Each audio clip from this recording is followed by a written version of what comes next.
Idol, advice naman sa mga go-to mong foods na masarap pero hindi ganun ka unhealthy or marami yung fats. Sa akin kasi, unhealthy siya pag masyadong mataas yung fats niya. Yung sugar, hindi ako ganun katakot sa sugar kasi malikot ako sa gym, sa gawaing bahay. Pero kung di tayo active, di tayo athlete, syempre nakakatakot yung too much sugar and salt. Kaya hindi ako takot dyan kasi magandang muscle pumps yan, energy, ganyan, carbs yan, diba? Tapos yung sodium, yung potassium, magnesium for muscle pumps, contractions. So, kung hindi naman tayo active, sedentary tayo, nakaupo tayo, nagtatay, ganyan, 8 hours, 10 hours, syempre, control nyo yung sugar kasi baka maging insulin resistance, magka-diabetes tayo, and then masama rin yung salty, lalo na kung overweight, baka ma-high blood tayo.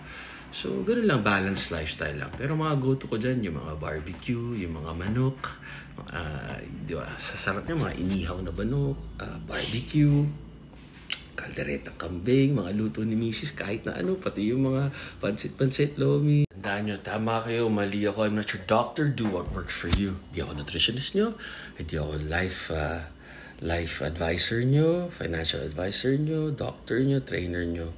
So, gawin nyo yung pasok at magpapasaya sa inyo.